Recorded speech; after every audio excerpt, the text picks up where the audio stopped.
Yeah, you're on the Hillbilly Voodoo channel. Today we're going to take this pile of ground obtainium, or what other people like to call crap, and we're going to turn it into a wood stove, because my shop is getting cold and I'm not liking it. Stick around, see what type of hillbilly voodoo we got to do to make a wood stove out of this thing. Now you say, what the heck is this thing? Well, we're kind of cheating here a little bit.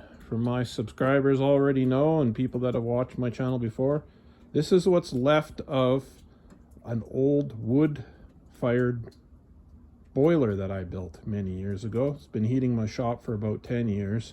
The outside skin that was around it is starting to get pinholes, and it was too thin, so we chopped that up and we were using it for pieces on our ultimate off-road ATV. But anyways, we have the inside burn chamber and barrel, which at one time was the front roller drum on an asphalt roller of all things. So we're going to take this, we're going to repurpose it into a wood stove for the inside of my shop so we can get some heat in there and so our cameras aren't fogging up. Sound like a good idea? Well, we got this stuff, we might as well use it. So, first thing we're going to do, we're going to cap this big hole off the back of here. Now, I've chopped off a piece of old propane tank that is the right diameter of there. So we're going to weld that on there. So we got a sealed up box type of thing here. There's already a door. I don't know if you can see it down there or not, for when it was the wood boiler. But we're going to have to rebuild that door, I think, because it's pretty warped and you can see light through there, so it's obviously not sealing. So let's cut this off a little more flat. And then I don't remember what I did with that piece of propane tank, but I'll wander around here and find it, and we'll weld that on there. Now I've drug this barrel wood stove type thing that we're building here into the shop so that I'm not getting snowed on. And I trimmed down this edge here. Now this is the propane tank end I was talking about.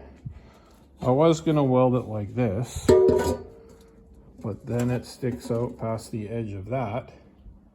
And this is a little bit on the thinner side of metal, so I'm going to weld it like this so that it's flush. And then if I ever have to, I can put another piece of steel over the top of here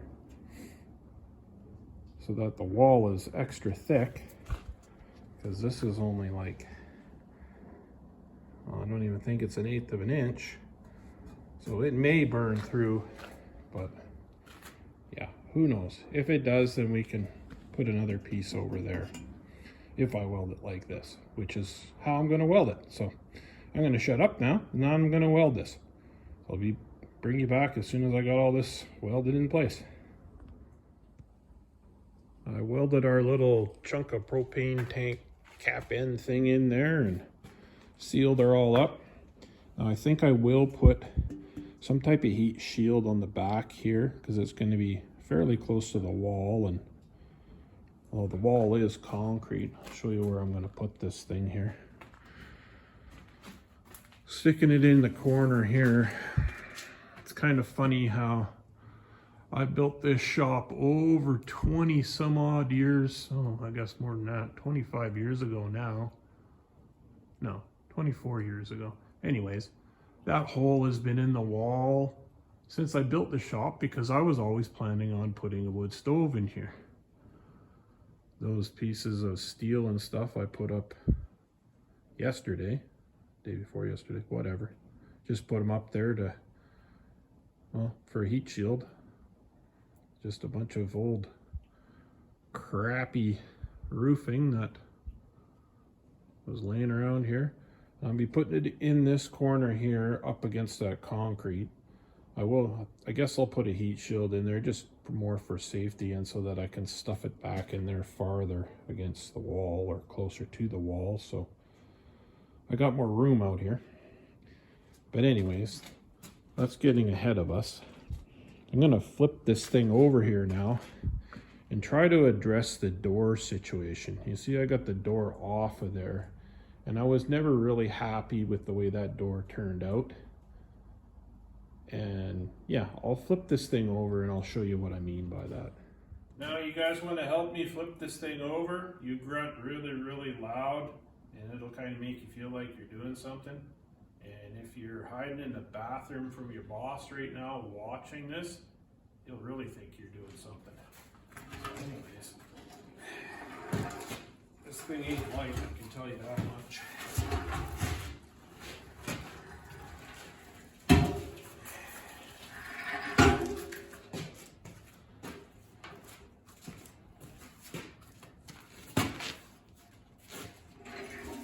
Here's the grunting part.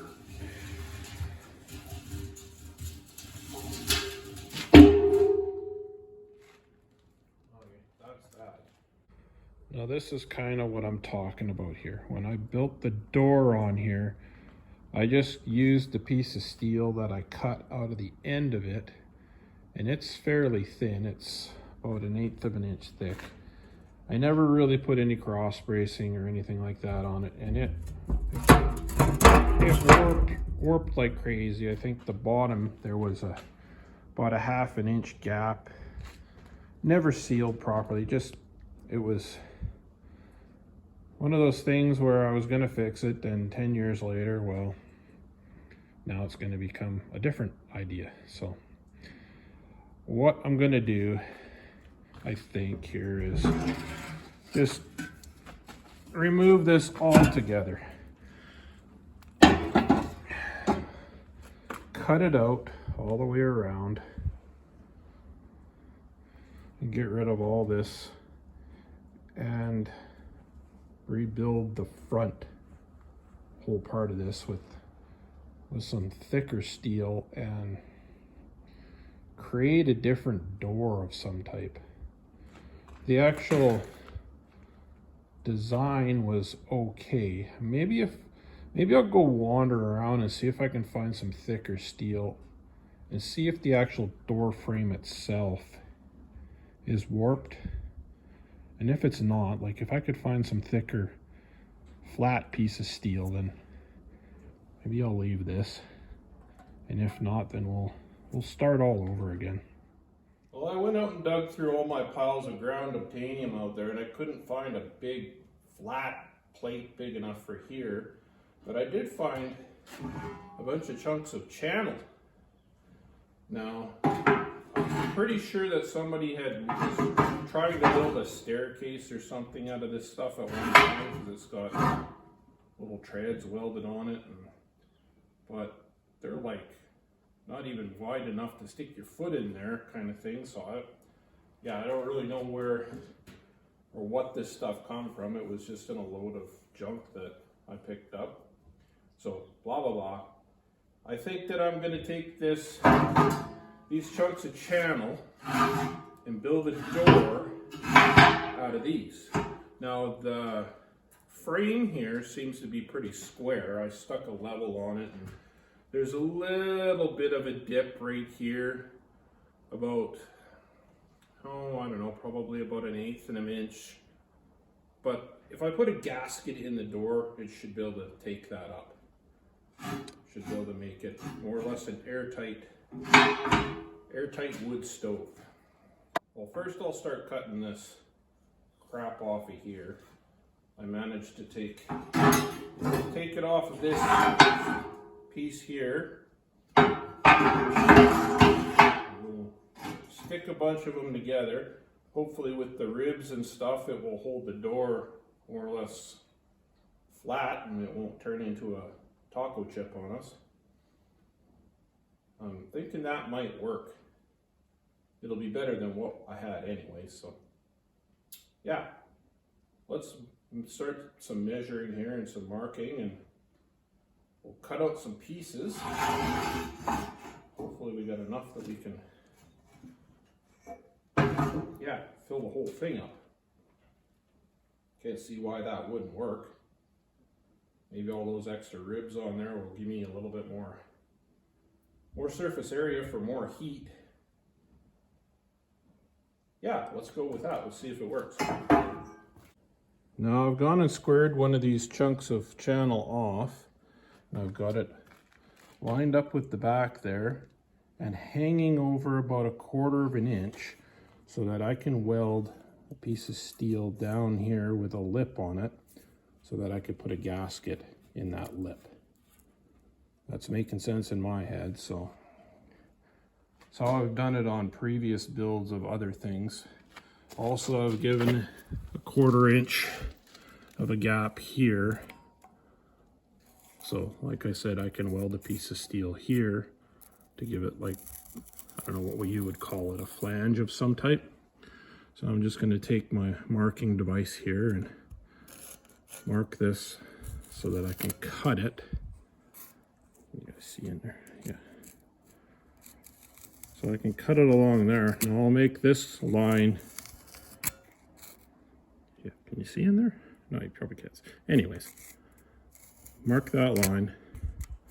And I'll make this 1/4 inch out that way too, so that I can put a flange on this side.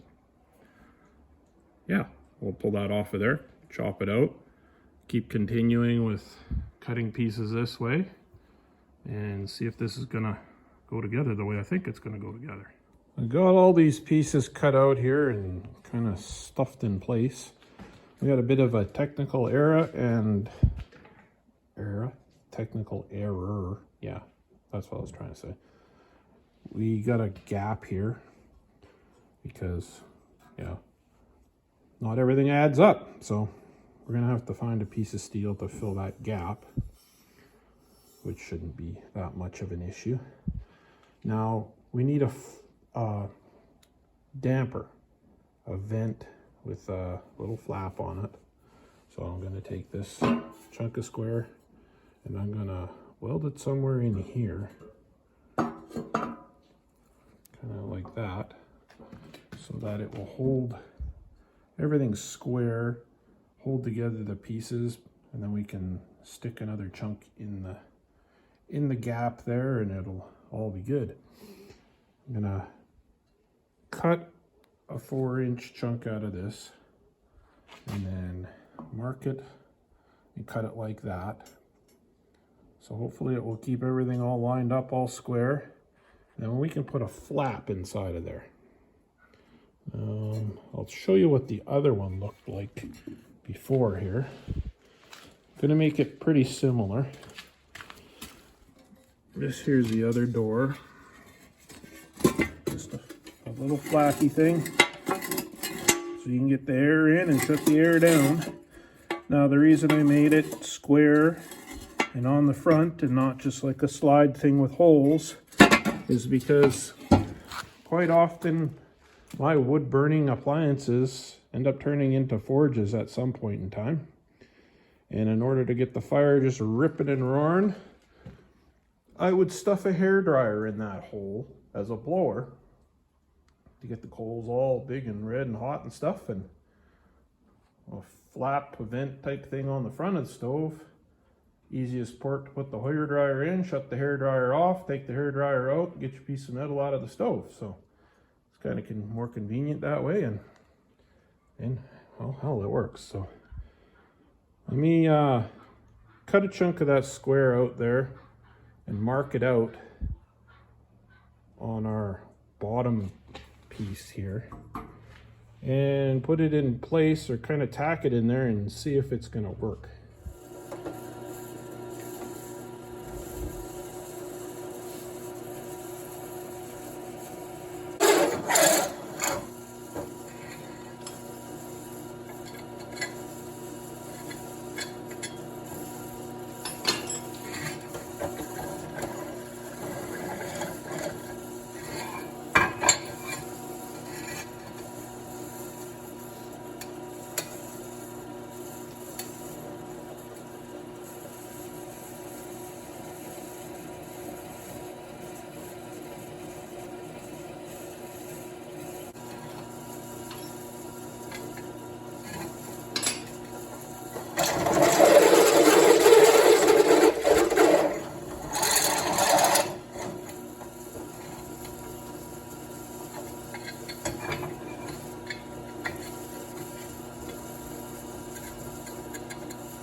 So I got a lot of the welding done on this door, and I got our little vent draft thing welded in there. Now I just need my little flapper thing here to control the airflow.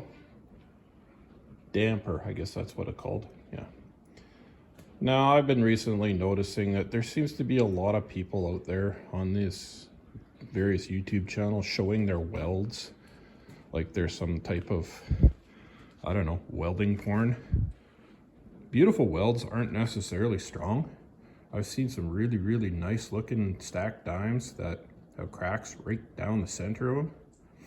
So anyways, for those of you out there, there's some welds. They're pretty, sort of, kind of, considering that the only thing I use is CO2 for a shielding gas. No fancy MIG mix or anything like that. But you're only as good as what you do, and this is what I do. So if you don't like the way your welds look, grind them, smooth them out. And like I said, just because they're pretty don't mean they're strong.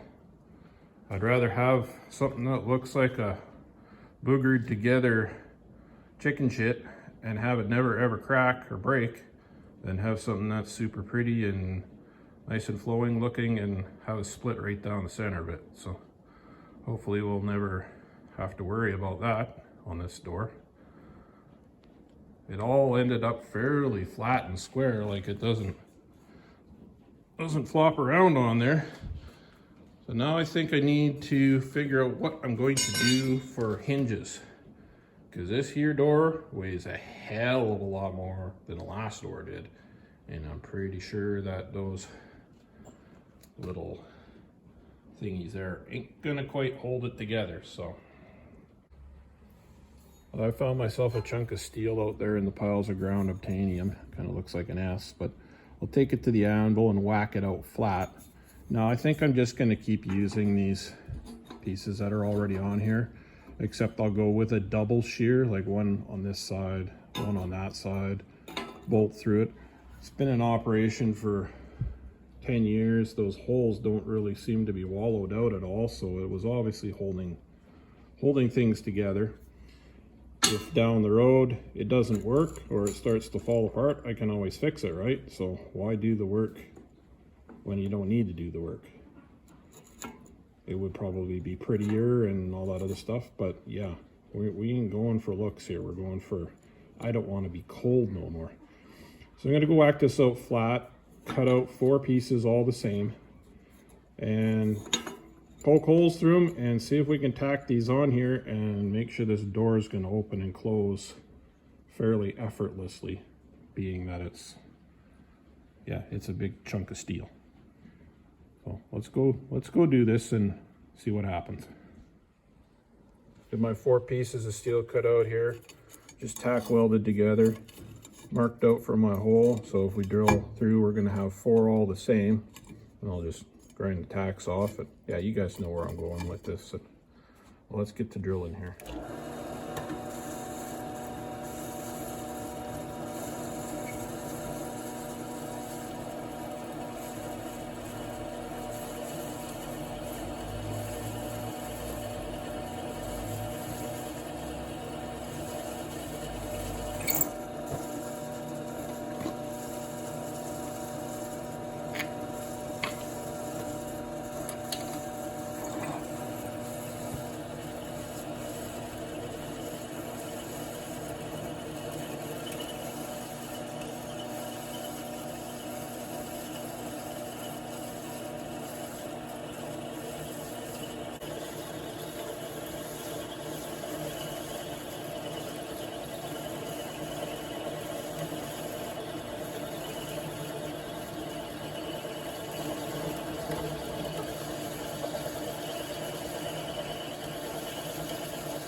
with a little bit more grinding and shaping. Our little tabs are all now put in there with a bolt, and it looks like it's going to work. Opens up, doesn't flop around. It's kind of a door. Worked out pretty well. I think I might still take the grinder and clean them up, smooth them up a little bit. There's some sharp edges on there that I can see me in the future slicing myself open on, so a little bit of safety now will probably be a good thing later on, but I think now we need to figure out what we're going to do for a latch on this side. Now this is the latch that was here. It went through, pinned down the door, threaded up. Kind of a weird idea. It worked, but I never really liked the way it was. So I'm thinking that I'm going to use the ready rod bolt part of it and maybe just weld the nut right to there and create a really simple little dog style thing that I can spin the ready rod. And yeah, it'll probably just be easier to show you after I put it together, so that's what I'll do. So this here is what I was mumbling away about trying to explain to you. Just took the nut, welded it to the door, chunk of ready rod through the nut, little pin, little latch, really simple. Latches like that, opens like that. You get the idea. I don't really know if I like the way it looks, but it's good enough to test out and see if it's going to work for me. I will put a spring on here so that you're not grabbing onto hot burny stuff. A little nut, but I don't feel like going outside to find a spring right now, so that's what it's going to be. Now I've gone and welded my little flappy thing in our damper here. Now if you're ever deciding to build yourself a wood burning appliance, backdrafts are a real thing. It's not just a cool movie from the 90s. If you get a big buildup of gases inside there and all of a sudden they ignite or they get a little bit of oxygen, you don't want that flame coming shooting back out of there. So your draft should have the flappy part so that it will push and not come like a bomb comes shooting out of there. I don't know if that's making any sense to you, but that's just the way it is. Make sure that your flap is going to close under pressure so that it doesn't go kaboom, or you don't have a big jet coming out of there. Yeah, I'm speaking from experience, so maybe listen to this one. Now what I also didn't explain down here on this is, because this is a bolt ready rod, I can spin it around so that this little pin that latches in down here, I can do a couple turns so that it'll either tighten up or loosen up.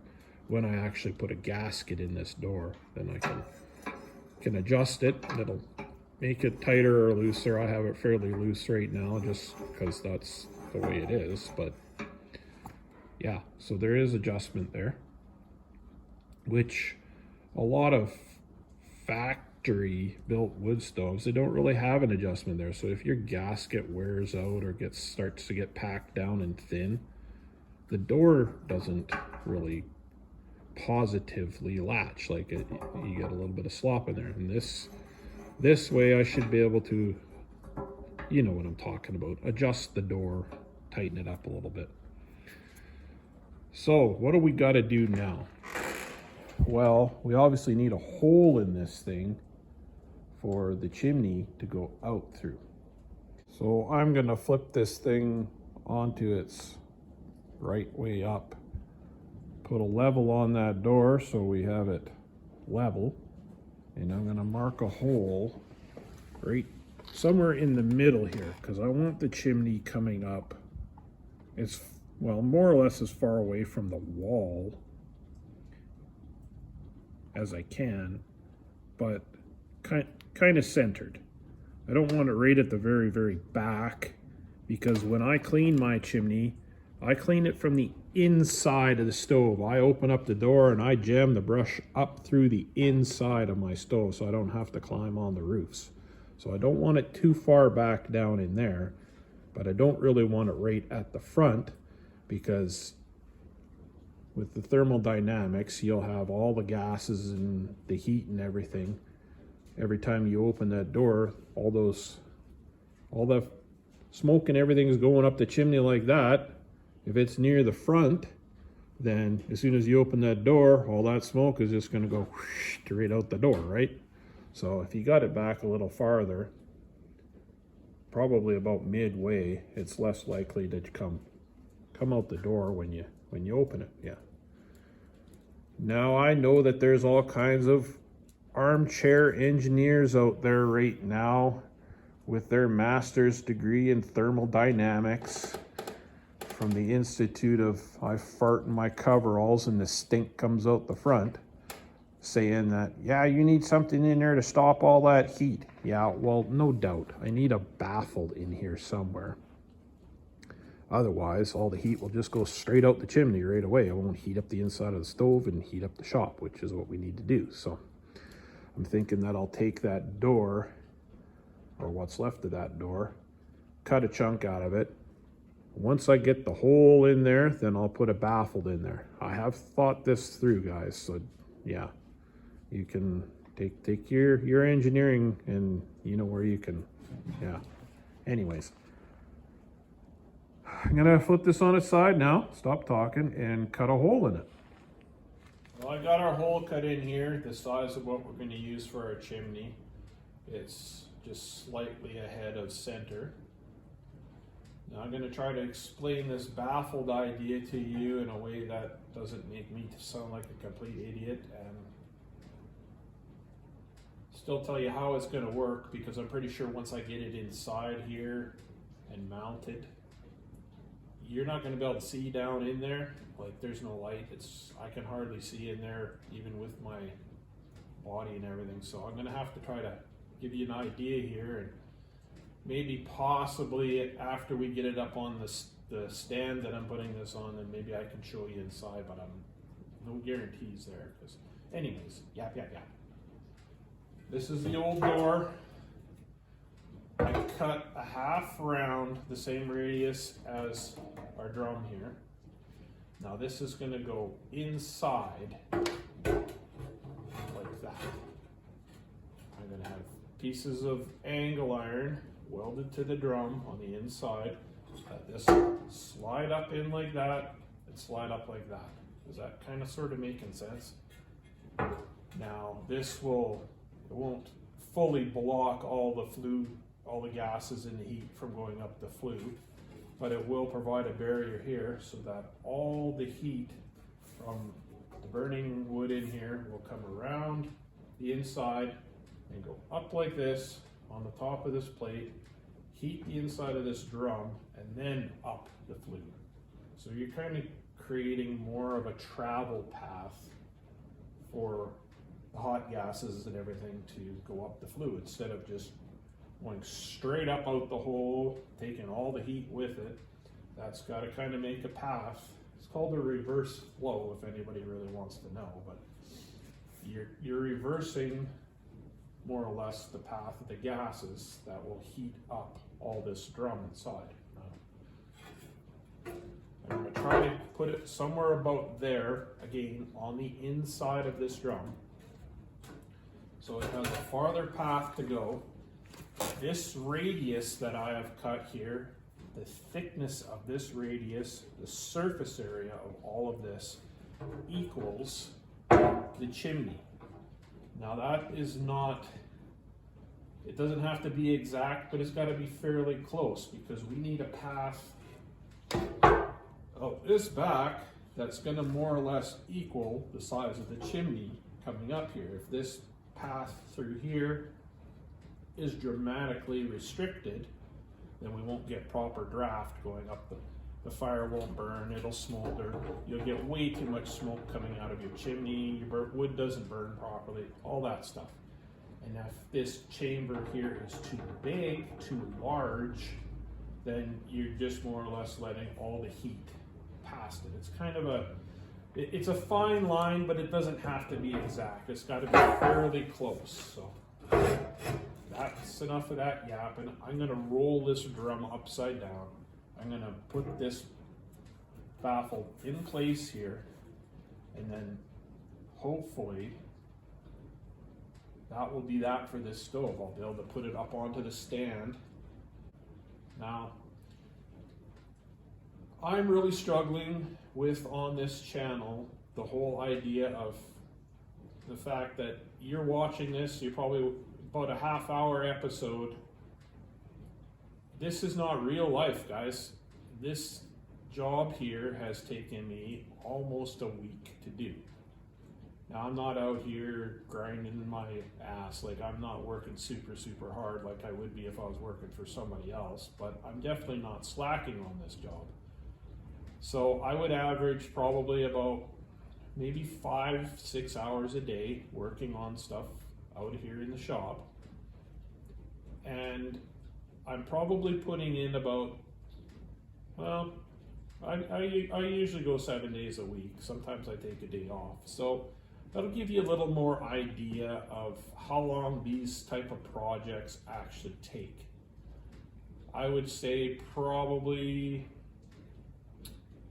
minimum of 30-hour, 40-hour week into a project like this, and things on it'll give you a little bit more of a reality of what this stuff actually takes to build. Like, it's way too easy nowadays to get caught up in the instantness of everything and to think that, well, how come that guy on YouTube can do his project in half an hour and it takes me 2 or 3 months to do?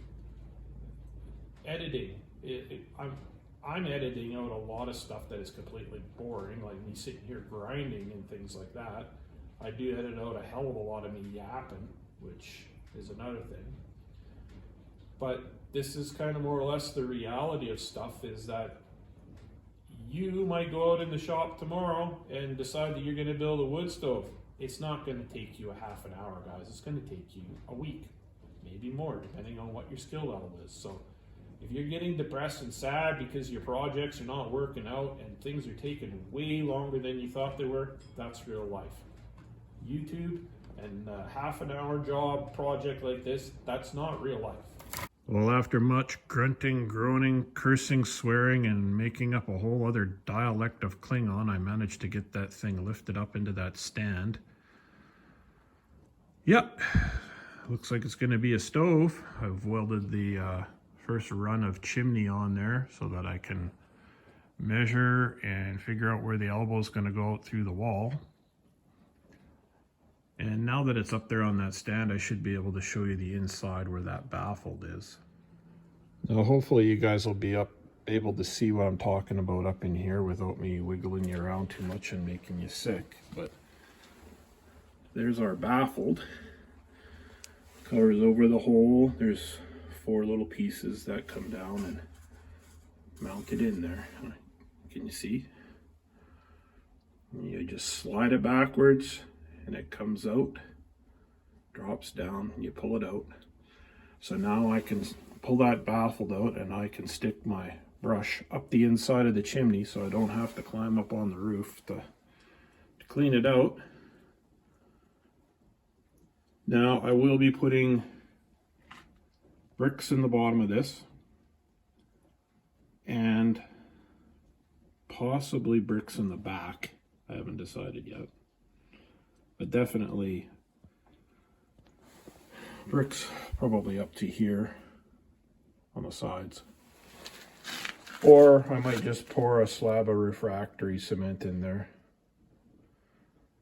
But it's at a point where I could probably test it as soon as I get the chimney in there, and should do, hopefully keep this shop warm. Now I do have future plans for this. Sorry, future ideas. I'm going to put a heating coil in here. So a coiled up piece of steel pipe or copper pipe that I can flow coolant through and pump it over to the goat pen and to the duck houses to keep them warm this winter. But first I'm going to get this thing chimneyed and fire it up and make sure that it's going to draft properly and do everything that I need it to. Also, these little pegs that are welded onto the stand here, I'm going to put uprights over and across and back down for a cage on the top of this to fill with rock. Why rock? Because it's going to add thermal mass to this stove so that when it's burning, that rock will heat up, soak up all that heat energy, and then after the stove goes out at night, that heat energy will radiate back out of that stone and at least keep this place above freezing. So that right there, guys, is a wood stove. Built out of junk that nobody else wanted around 10 years ago when it was in the form of an asphalt roller. And now, 10 years later, it's recycled into a wood stove after being a boiler. So I think I'm going to leave this video here. And remember, use what you got to make what you want, and I'll see you guys later.